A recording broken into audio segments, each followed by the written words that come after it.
Hey everyone, thank you so much for joining me here today. This is my first episode of ChiTheatreTalks, a Chicago talk show where I'll be bringing on theater artists to highlight points in their career, talk about some shows around the city, and explore some issues that we see in our theater community. Today's guest is actor Nik Kmiecik, a good friend of mine from college. We'll be highlighting Firebrand Theatre's Caroline or Change and talking about whether or not to go equity. Take a look.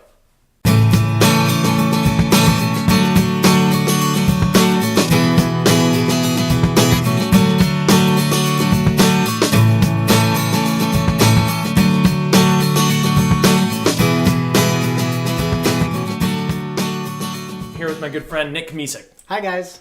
So we actually went to school together at North Central College, and then we moved in together for a year. I want to get into just a little bit about you. Yeah. If you wouldn't mind just like introducing who you are as a person. Sure. So my name's Nik Kmiecik. I was born in the foreign land of Canada in a suburb called Mississauga outside of Toronto. But I grew up mostly in a suburb of Chicago called West Chicago. But then I went to North Central College for 2 years and met Hunter and did a lot of shows there and studied musical theater and got my BA in musical theater. Once I graduated, came to this city, moved here with my good friend, and I've been doing the thing, trying to be a successful actor and make a career out of it here in Chicago. One of the things that I loved about our relationship in school is that we were actually both transfer students. So I wanted to ask you first, like, what your experience was with that. Because I know that, like, my experience and our friend Warren, the two of us had, like, very similar experiences where we felt that, like, there were a lot of setbacks with us coming in 2 years late. But honestly, I think that you didn't experience a lot of those things. Yeah, I mean, like, I think at first I felt like,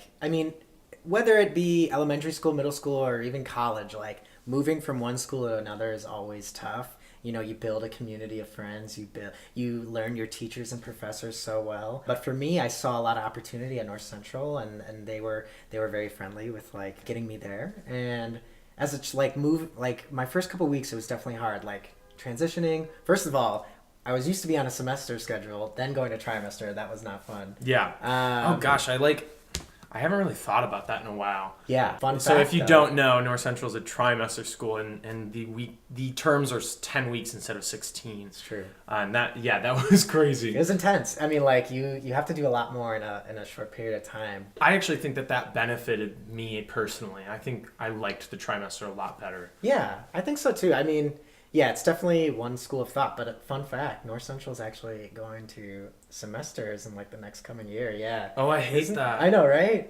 Now I'm totally a cheerleader for yeah, no, I loved it because it forces you to really jump into the material. Yeah. It forces you to, like, not procrastinate. I feel like I never slowed down there. Mm-hmm. And that's one of the reasons why I became who I am today, I think. Yeah. And if you, like, don't like your class, well, it's only like 10 weeks, so you'll be out of it. Exactly. It took me like 2 or 3 weeks to, like, get into myself. And I would even argue that, like, the whole first year, I didn't feel like I was a Cardinal, a North Central person. Sure. No, I feel the same. Yeah. That doesn't mean that I shied away from, like, any opportunity that I was offered. You know, I tried to take my classes, I tried to succeed in them, obviously. Yeah. And then, like, for auditions and stuff, I just, like, there was no hesitation. Like, that was the reason I transferred, is because I knew that they had a great program there. Yeah. And I wanted to, like, be a part on a big stage that they Yeah. Well, and you noted that, like, there was a lot of opportunity there, and again, I would agree with that because the school's so small and the like department is so small. Yeah. That it's practically impossible to graduate without amazing things on your resume. Yeah, for sure. I mean, like, they offered a lot of opportunities for all the acting students. Yeah. Even post-school, there was opportunities for internship while you were in class, and they had great internships with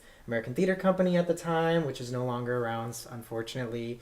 Chicago Shakespeare Theater, and, you know, a couple other small firms. Yeah. And this past year, Greenhouse Theater, yeah. And so they're constantly growing there, which is really awesome. So we just saw Caroline or Change with Firebrand Theatre.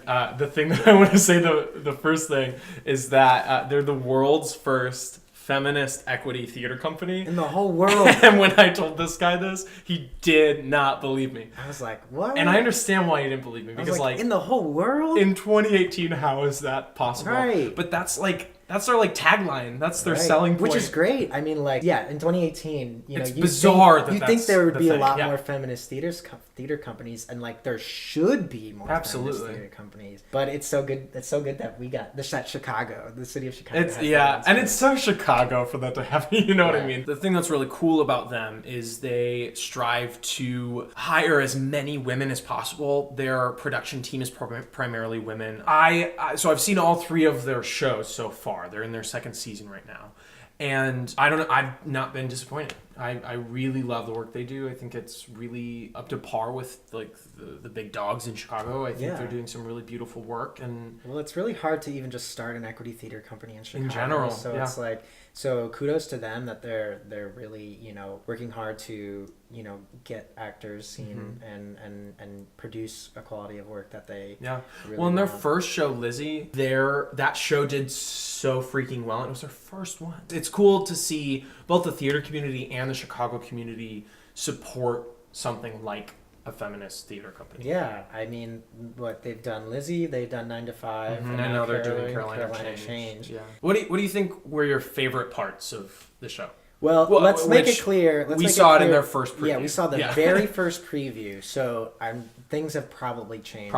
And most likely have changed since we saw it. I really thought the whole ensemble was really spectacular. Specifically, the children in the show. Oh, the kids were amazing. There are a lot of young talent and a lot of young faces in this show, and they bring a lot of energy and vibrancy. It was entertaining and thought-provoking and devastating. Like it was it was a lot of beautiful things. You are glued from the moment just because you want to know what is going on and the story that they're trying to tell. Yeah, and I think that's definitely a testament to the writing, but it's funny because I think I said this to a few people that night.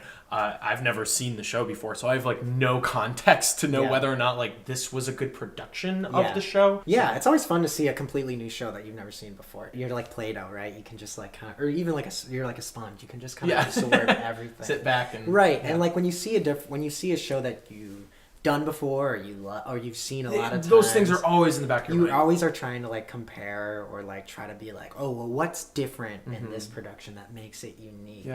And it's great that like moving forward now I will always think of this production when I ever see for sure again and say like, what was different, what did I like more in this one compared to what I'm seeing now in the future. And it's so risky doing a show that no one really knows. And I think it's and I don't know how well they're selling now, but like the performance we saw was packed. Yeah. For first preview, it was so like packed. Hopefully it does well, and that shows us that like we can do these unknown and also amazing shows. Yeah, and a good review doesn't hurt either. I think my favorite thing of the show were my 3 favorite actresses. I think their performances were like absolutely not preview worthy, like they were opening night worthy. Yeah, okay. And I don't know. I think that they were really connected and performed it really well. Rashada Duan, who played Caroline, Bree Jacobs, who played Emmy, the oldest daughter, and then Tyler Franklin, who was the washer in the moon. Yeah, which was really cool. I loved her outfit. Also, oh my gosh, that moon costume was so cool. Because she had this like really cool cape thing, and it like lit up. It was like all these like beautiful lights, like stars in the background. Yeah, that was really cool. It was really cool. I've low-key been following this girl's career since her first professional show, but like I think that Tyler is just, this might be a stretch, but I think she's like the most talented senior in Chicago right now. She's at still least in high school? No, college. Yeah, okay. She's going to Columbia right now. Oh, cool. And I don't know, she's killing the game already. Yeah. I think she's really stupid talented, and I'm excited to see where her career goes. Yeah, I mean, anytime you get to work in the city as a professional, I mean, like that's just while you're still in school, and she goes to a school where that's allowed. So. Yeah. My favorite part of the show was the breakdown in Act 2. Oh yeah, Caroline's breakdown. I thought it was beautiful. At the very end of the play. At the very end of it. Yeah, it was gorgeous. Like if nothing else, go see the show for that. Like that was a really beautiful moment of the show. It was so believable. It was so grounded and connected to the material. I don't know. I really enjoyed it. Yeah. So go see it. Go see it. It's definitely worth your time. Definitely worth your while. It's running until October 22nd. So you got a little bit of time, a few weeks, but definitely don't wait on this one.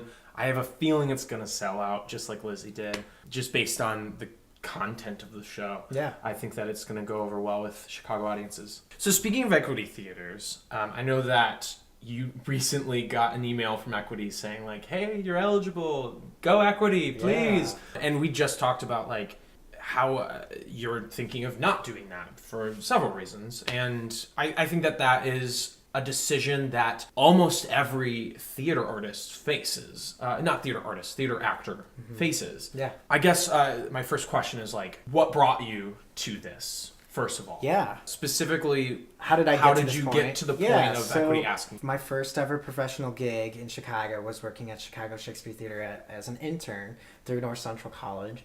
Which I think is probably the biggest perk of that program. Yeah, for sure. Is that partnership. You get to be on stage, you get to act, you get to work in the industry. You become part of the profession, and it was definitely worthwhile. And a lot of students at North Central got that opportunity, whether it be that show or another throughout the season. And then I reported all my weeks every time I worked at an Equity Theater. And at that time... What are all the places you've worked? Oh, wow. Well, let me just pull my resume out of my back pocket. I'll just post that online. See it right here. No, I've worked at Chicago Shakespeare a handful of times. I've worked at Chicago Children's Theater, other theater, Paramount Theater. When you're an EMC person, you have to report your weeks. And so do you have to? See, I don't know.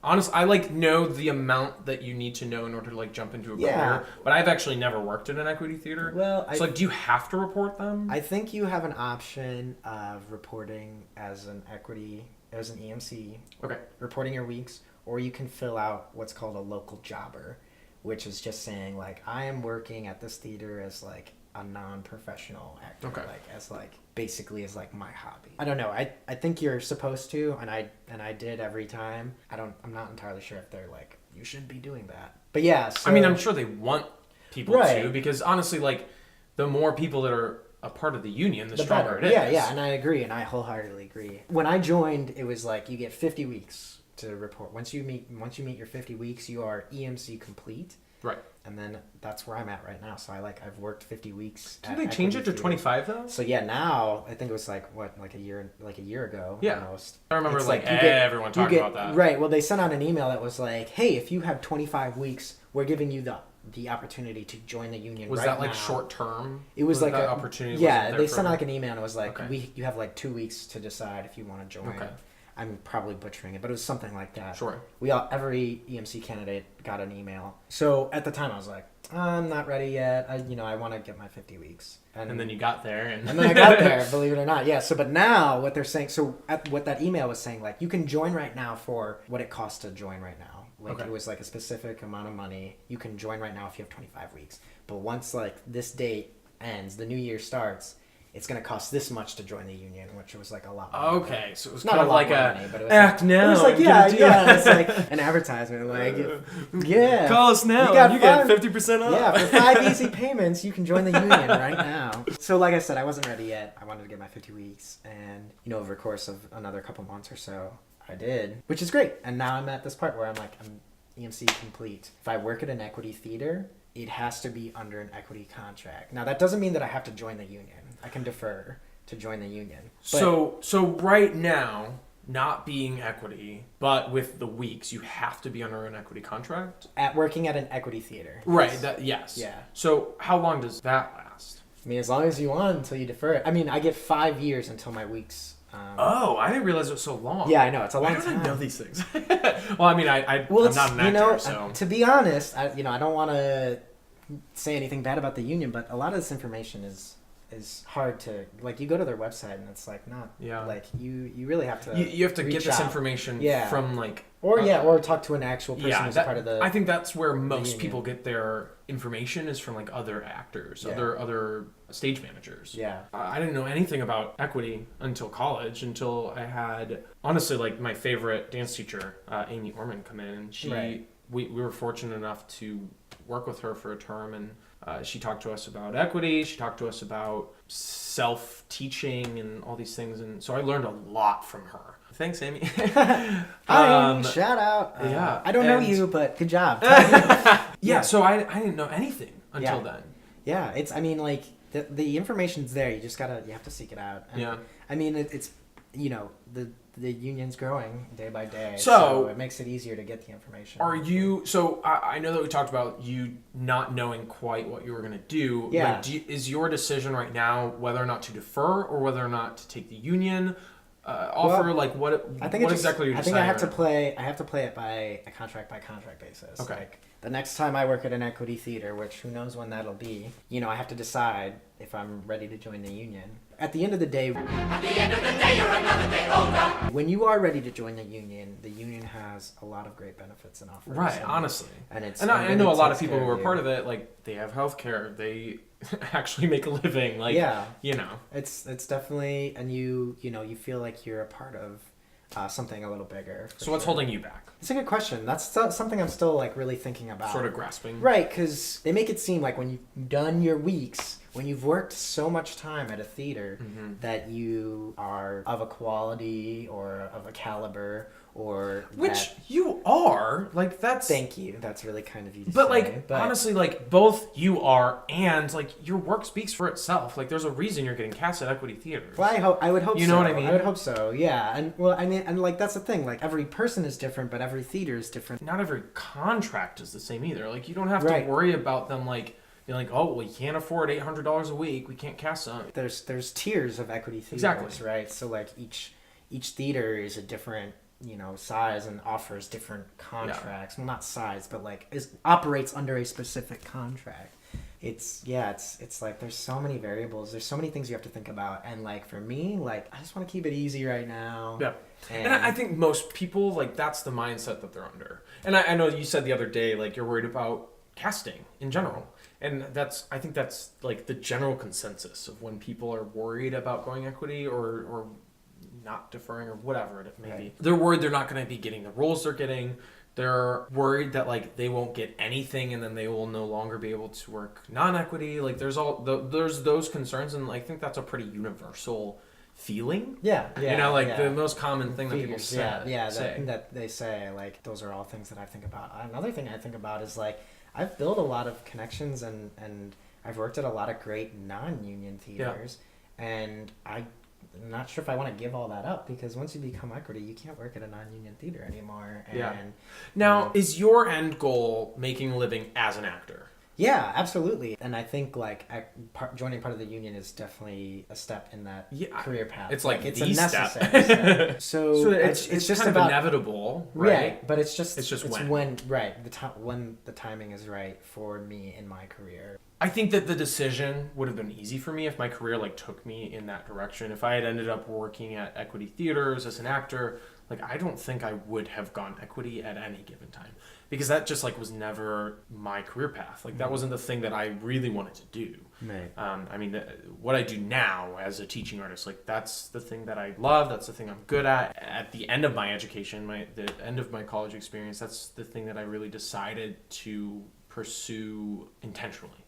Right. So I think as like a full-time actor in that like you're living that life. Yeah. If not acting full-time. Yeah. I think it's important to note that it is an inevitability eventually, right? Yeah. So I think that like plenty of people have gone equity and it's never the end of the world. There's always options after that, but no one like decision fits the mold, Yeah. Or no one person fits the mold. Yeah, like we said already, it's case by case basis. Like you gotta understand like where you are in your career path, where you want to be, what you're doing.